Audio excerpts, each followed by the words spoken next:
worked nights as a baker. "Don't make a noise, your dad's in bed," Mam would warn us during the day.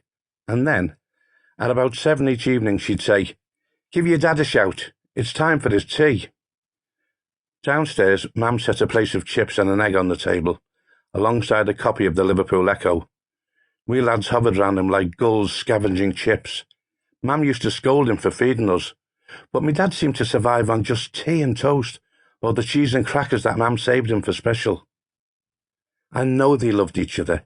You could see it in dozens of little ways. When he left for work, she'd put a scarf on him and tuck it into his jacket. That was the closest I ever came to a public display of affection, apart from that Christmas when I saw him kiss her on the cheek. I loved my dad. I loved him when I didn't even know what the word meant. I used to get excited waiting for him to come home. I'd see him coming, or I'd hear the latch lift on the back door. Then I'd bury my head under his arm, which smelled of flour and warm bread. There were half a dozen air raid shelters in Land Street, and when Mam was heavily pregnant, it was hard for her to get us all out of bed and into the shelter. After David was born, it was even more difficult. Some nights Mum was too exhausted to care. She gathered us into bed, wrapping us in her arms, saying, "If we go, we'll all go together." We lay under the blankets, listening to the explosions and the bells of the fire engines. Whole blocks were flattened where Granny Tomlinson lived in Robsart Street. Her parlour house became a makeshift morgue, and she helped to wash down the bodies and get them ready for burial. This wasn't her job, but circumstances alter cases, particularly at wartime. Nobody called Gran by her married name. She was forever known as Fanny Hunter, and was the sort of character that Charles Dickens might have created. Fanny was small and stocky, with her hair pulled back from her face, and her house was always full of people. She had a sister living next door, and various daughters and sons-in-law, along with their offspring, lived in the adjoining houses. Fanny fed them all on a single gas ring and a big black fire grate where a big kettle steamed and potatoes cooked at the side. She also went to the wash-house 2 or 3 times a day, with a bundle of dirty clothes and sheets on her head. Afterwards, she did the ironing with an old flat iron heated on the gas ring. My grandfather was known as Black Dick and the Little Shoeshine Boy because of his dark skin.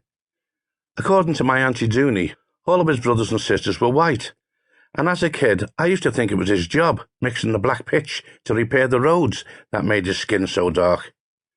Whatever the explanation, race and colour were never an issue in those days. Far more than race, it was religion that divided people in Liverpool.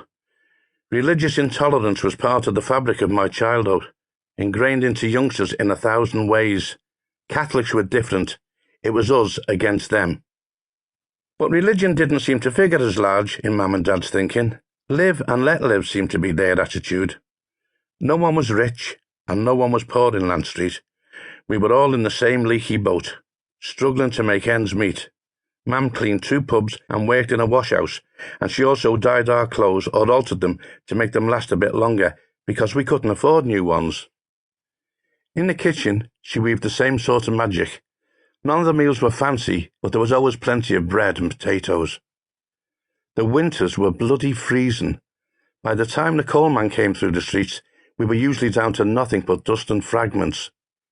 In a really bad winter, I used to pull my trusty steering cart down to the coal yard in Roscommon Street, where they sold coal dust briquettes. You could wait up to 3 hours to get a couple of bricks made of compressed coal dust and cement. And if we were really lucky, the gasworks sometimes sold bags of coke for a couple of coppers. On the coldest nights, Dad would come home from the bakery and set the fire before we woke. God love him.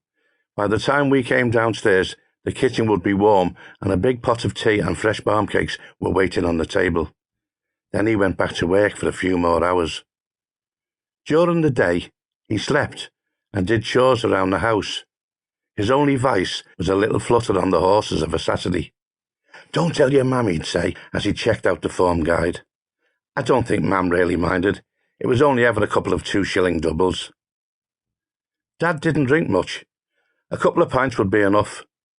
Because he drank so little, Dad's mates would ask him to mind the kitty when they went to a pub.